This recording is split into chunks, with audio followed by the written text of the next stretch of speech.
Dialysis করা শুরু হলে সেখান থেকে নর্মাল অবস্থায় পেশেন্ট ফিরে আসতে পারে না, এটা কি বাস্তব? পার্মানেন্টলি কিডনিটা ড্যামেজ হয়ে গেছে, মেশিন দিয়ে ডায়ালিসিস করছেন, এই ক্ষেত্রে ফিরে আসার সম্ভাবনা প্রায় থাকে না। এই যে কিডনি ট্রান্সপ্ল্যান্ট কলকাতাতে বা বাংলাতে বিভিন্ন শহরে ইনফ্রাস্ট্রাকচার কতটা অ্যাভেলেবেল আছে?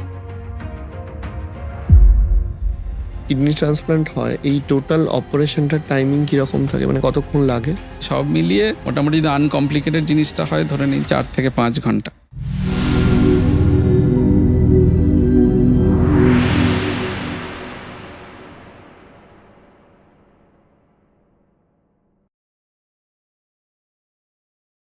একটা কথা হয় যে ডায়ালাইসিস করা শুরু হলে আর নাকি সেখান থেকে নর্মাল অবস্থায় পেশেন্ট ফিরে আসতে পারে না, এটা কি বাস্তব, নাকি ডায়ালাইসিস শুরু হওয়ার কিছুদিন বাদে পেশেন্ট আবার নর্মাল অবস্থায় ফিরতে পারে? দুটো সিচুয়েশন থাকে, একটা যে কোনো কারণে আমরা যেটার কথা এতক্ষণ আলোচনা করছি, যেটা হচ্ছে যে পার্মানেন্টলি কিডনিটা ড্যামেজ হয়ে গেছে, সেক্ষেত্রে আপনাকে মেশিন দিয়ে ডায়ালিসিস করছেন, এই ক্ষেত্রে ফিরে আসার সম্ভাবনা প্রায় থাকে না। একবার শুরু হলে আপনাকে আমৃত্যু যতদিন পর্যন্ত করছেন বা আপনি কিডনি ট্রান্সপ্লান্ট করছেন যতদিন না পর্যন্ত, ততদিন আপনাকে ডায়ালিসিসটা চালিয়ে যেতে হবে। আর কিছু অসুখ আছে যেটা সাময়িক খারাপ হয়, প্রচুর কোনো সাপে কাটলো, কোনো ডায়রিয়া হলো, কোনো ওষুধ খেয়ে খারাপ হয়ে গেল হঠাৎ করে, প্রেগনেন্সির মহিলাদের খারাপ হয়ে গেল, এই সমস্ত জিনিসে হলে এটা সাময়িক, একে বলে আমরা acute kidney injury, acute failure হয়ে গেছে। তো আপনি 2, 3, 4টে ডায়ালিসিস করলেন, তারপরে আস্তে আস্তে কিডনি, সেই সময়টা আপনি সাপোর্ট দিলেন, যে ডায়ালিসিস করে আপনি সাপোর্ট দিয়ে দিলেন, ততক্ষণে কিডনিটা ভালো হলো। তার মানে এই না যে ডায়ালিসিস করে কিডনি ভালো হলো, আপনার যখন কিডনিটা বিকল ছিল আপনি বেঁচে রইলেন, তখন কিডনিকে মানে ওর প্রসিডিওর থেকে একটু সাপোর্ট দেওয়া হলো, কিডনি নিজে নিজেই ঠিক হয়েছে।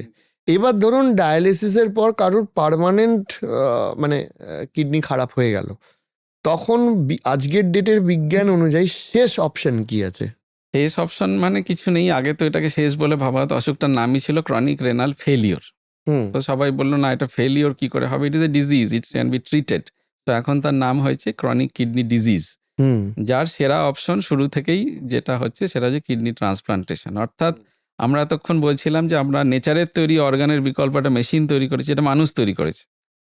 তো নেচারের বিকল্প মানুষ কি করে, তো হাতের মেশিন কি করে হবে? নেচারের বিকল্প নেচারের তৈরি জিনিসই হবে। তার মানে আপনি আরেকটা সুস্থ কিডনি তার শরীরে যদি আপনি যোগ করতে পারেন, তাহলে সে তার পুরনো অবস্থায় ফিরে যাবে।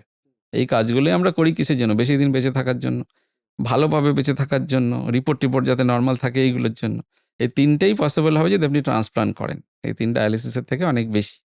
অর্থাৎ একটা সুস্থ কিডনি আপনার শরীরে ম্যাচ করে লাগানো হলো, সেটা কাজ করলো।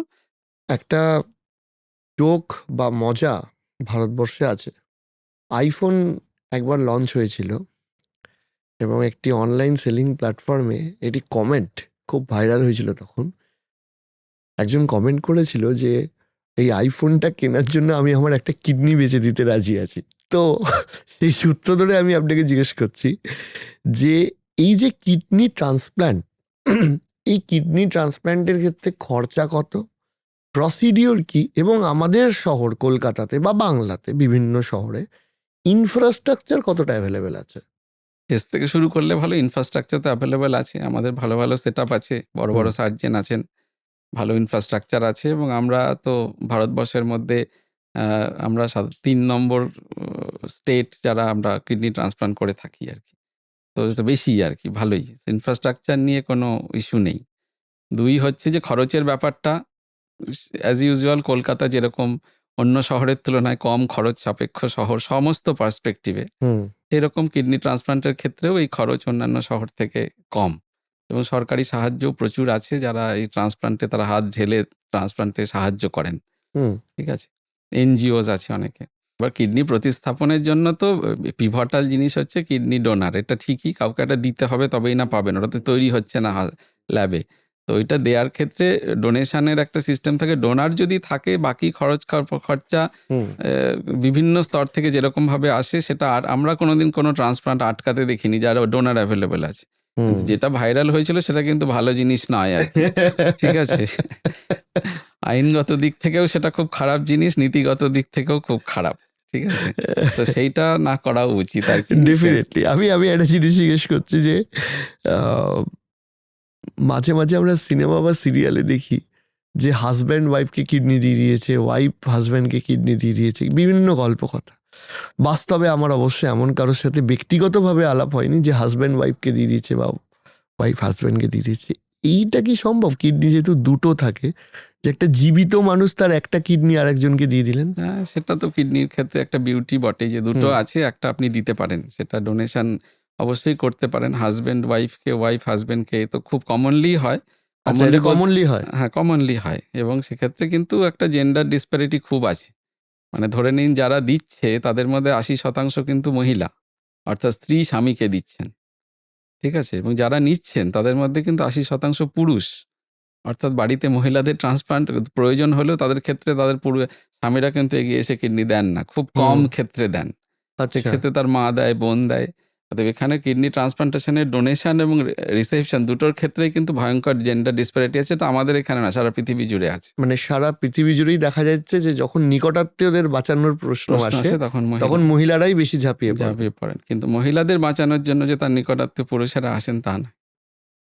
তো সেক্ষেত্রে হয়তো হাসব্যান্ড ওয়াইফের ডোনেশন এবং অ্যাকসেপ্টেন্স এটা খুব বেশি পরিমাণেই হয়। এটা ইমোশনাল গ্রাউন্ডে এবং এটা আইনগত ক্ষেত্রেও কোনো জটিলতা নেই। এটা হুম। একটা, যদিও তাদের মধ্যে রক্তের সম্পর্ক নেই, আইন এটা মেনে নিয়েছে যে এটা একটা ইমোশনাল রিজনে তাদেরকে দেয়া হবে এবং তাদের আইন আলাদা এবং অসুবিধে কিছু নেই এটা দিতে। মেডিকেল গ্রাউন্ডে কিছু, কিছু অসুবিধা থাকে, পার্টিকুলারলি একটা সিচুয়েশন বলে দেয়া ভালো। যদি হাসব্যান্ড যখন ওয়াইফকে দিচ্ছেন এবং তাদের ক্ষেত্রে যদি আগে ২-১ টা বাচ্চা থাকে আরকি, তাহলে হাসব্যান্ডের শরীরটা কোনো কারণে মানে ওয়াইফের শরীরে একটা সেন্সিটাইজড হয়ে আছে। উনি জানেন হাসব্যান্ডের শরীর সম্পর্কে, কারণ ওখান থেকে বাচ্চাটা হয়েছে হুম। আরকি। তো সেক্ষেত্রে দিলে একটু রিজেকশনের সম্ভাবনা বেশি থাকে। যেহেতু বডি আগে থেকে জানে, আপনি সেই জিনিসটাই আবার দিলেন, সঙ্গে, সঙ্গে সে সেলফ, নন সেলফ এটা আইডেন্টিফাই করতে পারবে। করে একটু আচ্ছা। রিজেক্ট করার সম্ভাবনা থাকে। এটা সায়েন্টিফিক পার্ট আরকি যদি বলেন। কিন্তু এটা মানে খুব, এর জন্য একটা ট্রান্সপ্লান্ট আটকে যাবে। ধরুন একজন স্ত্রী অসুস্থ, হাসব্যান্ড তাকে ভয়ঙ্করভাবে দিতে চাইছেন, ভালোবাসেন, দিতে চাইছেন। এই গ্রাউন্ডে ট্রান্সপ্লান্ট ক্যান্সেলেশন হয় না। তার পরীক্ষা-নিরীক্ষা আছে, সেটাকে আমরা রুল আউট করেই ট্রান্সপ্লান্ট করা। আচ্ছা, এই ট্রান্সপ্ল্যান্টের ক্ষেত্রে কি এই সেম ব্লাড গ্রুপ বা এইগুলো ম্যান্ডেটরি থাকে না? হ্যাঁ, ম্যান্ডেটরি যে থাকে। কোনো ব্লাড গ্রুপ যে কোনো ব্লাড গ্রুপকে দিতে পারে? হ্যাঁ, মানে এটা থাকে, ব্লাড গ্রুপ সেম হওয়াটা জরুরি আছে হুম। এবং এটার ক্ষেত্রে কিন্তু ও গ্রুপ যেমন ইউনিভার্সাল ডোনার আর এবি হচ্ছে ইউনিভার্সাল রিসিপিয়েন্ট, এইটা হুম। কিডনির ক্ষেত্রে অ্যাপ্লিকেবল। হুম। অর্থাৎ ও গ্রুপের মানুষ সবাইকে দিতে পারে, এবি সবার কাছ থেকে নিতে পারে। হুম। কিন্তু একটা সময় ছিল যখন এর ছাড়া আর কিছু একটা 1/3 অফ দ্য পপুলেশন আমরা এক্সক্লুড করে দিতাম, যে ব্লাড গ্রুপ ম্যাচ নেই, হবে না ট্রান্সপ্লান্ট। তার মা ছেলেকে দিতে চাইছে কিন্তু নিতাম না আমরা। ঠিক আছে? কিন্তু তারপরে দেখা গেল যে না, এটারও প্রসেস আছে, জাপান থেকে শুরু, যে বিভিন্ন প্রসেস চেঞ্জ করে অর্থাৎ তার প্লাজমাটাকে চেঞ্জ করে দুটো ব্লাড গ্রুপকে কম্প্যাটেবল করে ট্রান্সপ্লান্ট করা সম্ভব আজকের দিনে। এবং আপনি খুশি হবেন যে আমরা ভারতবর্ষের মধ্যে কলকাতাতেই আমরা এই জিনিসটা ১ম শুরু করেছি এবং সবচেয়ে বেশি এবিও ইনকম্প্যাটেবল ট্রান্সপ্লান্ট কিন্তু কলকাতায় হয় দেশের মধ্যে।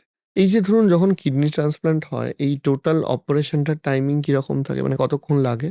এটা তো দুটো সার্জারি সাইমালটেনিয়াসলি হয়। একটা যিনি দেন তার কাছ থেকে কিডনিটা নেয়ার পদ্ধতিটা ১ম এ শুরু হয়। হুম। তারপরে সেটা নিয়ে গিয়ে ইন বিটুইন একটা প্রসেস আছে। কিডনিটাকে কিছুটা হুম। মানে প্রসেসের মধ্যে দিয়ে যেতে হয়, পারফিউশন ইত্যাদি। তাকে তৈরি করা হয় পেশেন্টের শরীরে বসানোর জন্য। হুম। ততক্ষণে পেশেন্টের শরীরে বসানো হয়। তো এই সব মিলিয়ে মোটামুটি যদি আনকমপ্লিকেটেড জিনিসটা হয়, ধরে নিন ৪ থেকে ৫ ঘন্টা হয়। আচ্ছা। অপারেশনের সময়। এবার হচ্ছে যিনি রিসিভার, তার ক্ষেত্রে কি, কি প্রিকশন থাকে? তার ক্ষেত্রে তো বহু প্রিকশন। আমরা দুটো জিনিস এক্সট্রা, এদের হুম। ক্ষেত্রে হুম। ৩ টে জিনিস ধরে নিন এক্সট্রা আমরা ভাবি। এক, যে বাইরে থেকে জিনিস দিয়েছেন, বডি নিতেও পারে, নাও নিতে পারে। হুম। যদি রিজেক্ট করে দেয় সেইটার দিকে নজর রাখতে হবে। তার জন্য ওষুধপত্র খেতে হবে এবং সেটার সঙ্গে, সঙ্গে ধরা পড়লে তাকে তার ট্রিটমেন্ট করতে হবে। ঠিক আছে? সেটা ইমিডিয়েট হতে পারে, আর্লি হতে পারে, লেট হতে পারে, সমস্ত ক্ষেত্রে। সেটা একটা ইম্পোর্টেন্ট জিনিস। দ্বিতীয় হুম। হচ্ছে এই ধরনের ইমিউনো সাপ্রেসড, অর্থাৎ যে বডি যেটা অ্যাকসেপ্ট করে, যেন ওষুধ দিয়ে যাতে বডির ইমিউনিটিটা ডাউন হয়ে থাকে। ফলে ইনফেকশন হওয়ার সম্ভাবনা খুব বেশি। তো সেই ইনফেকশন হলে কিন্তু এটা লাইফ থ্রেটেনিং এদের ক্ষেত্রে, মানে জীবনদায়ী হতে পারে। তো সেই দিকে নজর রাখা, সামান্যতম ইনফেকশনের এভিডেন্স ট্রিট করতে হবে, সেটাকে প্রিভেন্ট করতে হবে। আমরা বলি ১ম ৩ মাস একদম জেলখানার মতো প্রায় বন্দী অবস্থায় থাকা। যে জল খাওয়া থেকে শুরু করে খাবার-দাবার সাবধানে, অন্য লোকের সংস্পর্শে না যাওয়া এসব। তিনি কি নরমাল লাইফে পরবর্তীকালে ফিরতে পারেন? হ্যাঁ, হ্যাঁ। ন ন নরমাল লাইফ বলতে আমরা বলি নিউ নরমাল। কোভিডের পরে আমরা হয়েছি। তো ওটাও নিউ নরমাল, অর্থাৎ ৩ মাস আপনাকে ঐরকম, পরের ৩ মাস একটু এক্সপেরিমেন্টাল, আপনি বাইরে গেলেন, এলেন। ৬ মাসের পর থেকে আপনি কাজে ফিরে যাবেন। এবার আমি স্বাভাবিক। আরেকটা প্রশ্ন করি। সেটা হচ্ছে, একটা মানুষের কটা কিডনি একজন রিসিভ করতে পারে? দুটোই রিসিভ করতে পারে না একটাই রিসিভ করতে পারে? না, না সেরকম নেই। আর কিডনি তো একাধিক একজন মানুষের কিডনি দিলে কিডনির একটা লাইফ থাকে। এমনি না যে একটা কিডনি ট্রান্সপ্লান্ট করা হলো সেটা বহুদিন পর্যন্ত থেকেই যাবে তা হয় না। আচ্ছা। একটা লাইফ থাকে। আমাদের বলা কতদিন হয় থাকে? কিডনির হাফ লাইফ, মানে এটা ওইভাবে সবার ক্ষেত্রে সমান হয় না। তবে আর কি এরকম বলা হয় যে আপনি আ আমি যতগুলো ট্রান্সপ্লান্ট করা হয়েছে বা একটা ইনস্টিটিউট যতগুলো করেছে তার কতজন রোগী ১০ বছর বাদে ৫০ ভাগ রোগী সুস্থ আছেন। এইভাবে লাইফ ক্যালকুলেট করা হয়। একটু হুম, জটিল হচ্ছে।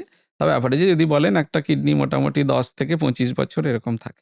ঠিকঠাক থাকে। হ্যাঁ, থাকে। এবার তারপর কি এরম হয় যে কেউ ধরুন একটা কিডনি নিয়ে ১৫ বছর থেকে গেল, হুম, তার সেই কিডনিটা খারাপের দিকে, সে আবার একটা কিডনি নিল? একদম। আমরা তো অনেক পাই, বিশেষত বাচ্চাদের। আপনি ১০ বছর বয়সে ট্রান্সপ্লান্ট করিয়ে দিয়েছেন। তারপরে ২৫ বছর বয়সে গিয়ে আবার দরকার পড়লো। সেটা খুবই দরকার এবং সেটা করাও হয়। ২য়, ৩য়, ৪র্থ ট্রান্সপ্লান্ট অবধি করানো সম্ভব হয়। সেই ক্ষেত্রে বাচ্চাদের ক্ষেত্রেই এটা বেশি প্রয়োজন এবং সেক্ষেত্রে ডোনার সিলেকশন আপনাকে একটু ঠিক করতে হয়। ধরুন একটা বাচ্চা ১০ বছর তার বাবা-মা দিতে রাজি, তার দাদু-ঠাকুমাও দিতে রাজি, সবাই দিতে রাজি। তো ১ম কিডনিটা আপনি দাদু বা ঠাকুমার কাছ থেকে নিন। কারণ তখন তারা দেয়ার মতো অবস্থায় আছে। ঠিক আছে? এই বাচ্চার আবার ২৫ বছর বয়সে যদি ৩য় কিডনি ট্রান্সপ্লান্ট লাগে তখন মা-বাবা দেবার মতো থাকবে, তখন দাদু-ঠাকুমা আর থাকবে না। তো এই ক্যালকুলেশন গুলো করে তাকে প্ল্যান করে এগোতে হয় এবং হুম। ২য়, ৩য় ট্রান্সপ্লান্ট, ২য় তো আমরা করেই থাকি বিভিন্ন সিজনে। ৩য়, ৪র্থ একটু সার্জিক্যাল ডিফিকাল্টি, ইমিউনোলজিক্যাল ডিফিকাল্টি থাকে, বাট ইট ইস ডান, আমরা করেছি ৩য় ট্রান্সপ্লান্ট পর্যন্ত। যিনি সুস্থ মানুষ, যিনি ডোনার, তিনি কি চলে যাওয়া কিডনিটা রিপ্লেস করতে পারেন পরবর্তীকালে? তা তো সাধারণত করা হয় না, কারণ একটা কিডনি নিয়েই তিনি সুস্থ সবলভাবে থাকতে পারেন আরকি। তার যদি কিডনি খারাপ না হয় তাকে আবার নতুন একটা কিডনি লাগিয়ে দেওয়া হয়, এটা সাধারণত তো করা হয় না। আচ্ছা, এ টেকনিক্যালি সম্ভব? হ্যাঁ, টেকনিক্যালি সম্ভব। সম্ভব নয় যে তা নয়, সম্ভব। হুম, কিন্তু হচ্ছে ওই তাকে তাহলে ওই সমস্ত রিজেকশন, ইনফেকশন ওই সমস্ত জিনিসের মধ্যে দিয়ে যেতে হবে। হুম, কিছু ক্ষেত্রে আমরা অটো ট্রান্সপ্লান্ট বলে একটা কথা হয়। ধরুন আপনার কোনো কারণে কিডনিটা হয়তো একটা স্পেসিফিক জায়গায় খারাপ হয়ে গেছিল। সেখান থেকে তুলে নিয়ে অন্য ডান দিকে কোনো ইনজুরি হয়ে সে জায়গা পুরো ড্যামেজ হয়ে খারাপ হয়েছিল। ডান দিক থেকে তুলে বাঁ দিকে লাগিয়ে দেওয়া হলো। ওটা হচ্ছে নিজের কিডনি নিজেকেই লাগানো হলো। এরকম আরকি। এবার আসছি যে আহ, এরা তো ডোনারদের ক্ষেত্রে একটা অংশ যে নিকটাত্মীয়দের দিচ্ছে, ঠিক আছে। এবার আমি আপনাকে জিজ্ঞাসা করছি যে কিডনি অনেক সময় তো অঙ্গদানের মাধ্যমেও মানে পাওয়া যায়। সেই অঙ্গদানের কালচারটা আমাদের রাজ্যে বা আমাদের দেশে কিরকম আছে? আর ২ নম্বর হচ্ছে এই ডোনার কিভাবে পাওয়া যায়? দেখুন, এটা মরে যাওয়ার পরে মরণোত্তর অঙ্গদান তো একটা বিরাট ব্যাপার। সারা পৃথিবীতে এইটা দিয়েই বেশিরভাগ ট্রান্সপ্লান্টেশন হতো। বিশেষত ইউরোপের ট্রান্সপ্লান্ট তো ব্রেন ডেড পেশেন্টদের থেকেই নেওয়া হয়ে থাকে সমস্ত অর্গানগুলো। আমেরিকাতেও অনেক বেশি। তো আমাদের দেশের ৮৫% কিন্তু লাইভ ডোনেশন, ১৫% মাত্র এই মরণোত্তর অঙ্গদান হয়। তার কারণ আচ্ছা। হিসাবে এটা আমাদের অ্যাওয়ারনেসটা কম। অনেক আমরা সেটা দিতে ভয় পাই বিভিন্ন কারণে, অজ্ঞতার কারণে। এটার মানেটা হচ্ছে এইরকম যে আপনার কোনো পেশেন্ট হুম, মারা গেলেন মানে তার ব্রেন ডেথ হলো। সেটা হুম, কোনো আইসিইউতে হলো। হুম, তো তিনি ভেন্টিলেটরে থাকলেন, তার ব্রেনে হ্যামারেজ হয়েছিল বা কোনো কারণে রেড ট্রাফিক অ্যাক্সিডেন্ট হয়েছিল। তারপরে তার ব্রেন ডেড হয়ে গেছে, ব্রেন ফাংশন করছে না, কিন্তু তার হার্ট, কিডনি, লিভার এগুলো সচল আছে। তখন যদি বাড়ির লোক সিদ্ধান্ত নেন যে আমি এটা দিতে চাই, তারা তার অর্গান দিতে পারেন এবং তারপরে কিছু স্পেসিফিক রুলস আছে, মেডিকেল টেস্ট আছে, হুম, যেগুলোতে পাস করলে একটা মানুষ যদি অঙ্গদান করতে চান তার থেকে ৮ জন রুগী তো ইমিডিয়েটলি সুস্থ হতে পারেন। তার একটা হার্ট, একটা প্যানক্রিয়াস, ২ টো লাং, ২ টো কিডনি, একটা লিভার, এতগুলো জিনিস ট্রান্সপ্লান্ট করা যায়। এছাড়া স্কিন এবং কর্নিয়া। অতএব ১০ টা অর্গান তার কাছ থেকে বার করে নিয়ে ১০ জন মানুষ কিন্তু তার নতুন একটা জীবন পেতে পারবেন। একটা অর্গান, একটা বডি থেকে যদি ডোনেশন হয়। তো এই জিনিসটা একটু আমাদের অনেক বেশি অ্যাওয়ারনেস বাড়া উচিত। আমাদের যেরকম সোশিও কালচারাল ব্যাকগ্রাউন্ড আছে তাতে এই জিনিসটা হুম, আরো অনেক বেশি হওয়া উচিত। এবং সেটা তখনই সম্ভব যখন অনেক মানুষ সেটা সম্পর্কে জানতে পারবেন। আমাদের দেখা গেছে কিছু সমীক্ষায় যে প্রায় ৮০% মানুষ ইচ্ছে আছে যে আমি অর্গান ডোনেট করব। কিন্তু তার মধ্যে মাত্র ২০% মানুষ জানেন যে ব্যাপারটা কি। হুম। ঠিক আছে? যা কি, এই কি অঙ্গদানটা কিভাবে হয়? অঙ্গদানটা তো করতে সবচেয়ে সহজ উপায় হচ্ছে আপনি অর্গান প্লেজ করতে পারেন। আমরা যে মানুষ বেঁচে করতে রয়েছি, সেটা আমাদের একটা নোটো বলে একটা অর্গানাইজেশন আছে সেন্ট্রাল গভর্নমেন্টের। NOTTO, national organ and tissue transplantation organization.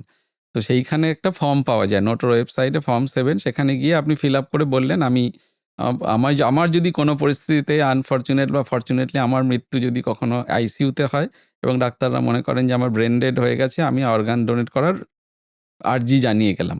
তো সেটা ফিল আপ করে আপনি রেখে দিলেন, যে বাড়ির লোককে জানানো থাকে সেটা হবে এবং তারপর যদি তারা মনে করে যে হ্যাঁ, এটা আমরা ওনার ইচ্ছেটা এটা ছিল, আমরা ফুলফিল করব, তাহলে সেই অর্গানগুলো ডোনেট করা যেতে পারে। এটা খুব সহজ উপায়। এটা আমাদের মনে হয় করা উচিত সবার ক্ষেত্রেই। হুম, ঠিক আছে? এর থেকে বেশি কিছু তো করতে হচ্ছে না। একটা ফর্ম ফিল আপ আর একটা বাড়ির লোককে জানানো। এটুকু করলেই আমরা এটা করতে পারবো। কিন্তু সেক্ষেত্রে এইরকম হবে না যে আমি বাড়িতে মারা গেলাম বা রাস্তায় অ্যাক্সিডেন্টে মারা গেলাম। সেক্ষেত্রে কিন্তু এই জিনিসটা হবে না। সেক্ষেত্রে আমরা অনেক অর্গান ডোনেশন দেখি, বহু মানুষ তাদের শরীর দান করেন, বড়, বড় নেতারা, যে আমি ইয়েতে এনআরএস মেডিকেল কলেজে দিয়ে বডি দান করে আসা হলো।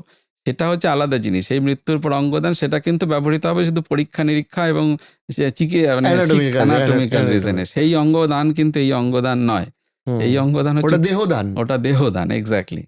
তো সেটা ইজ ডিফারেন্ট। ওইটা কিন্তু এটার সাথে গুলিয়ে ফেলা যাবে না।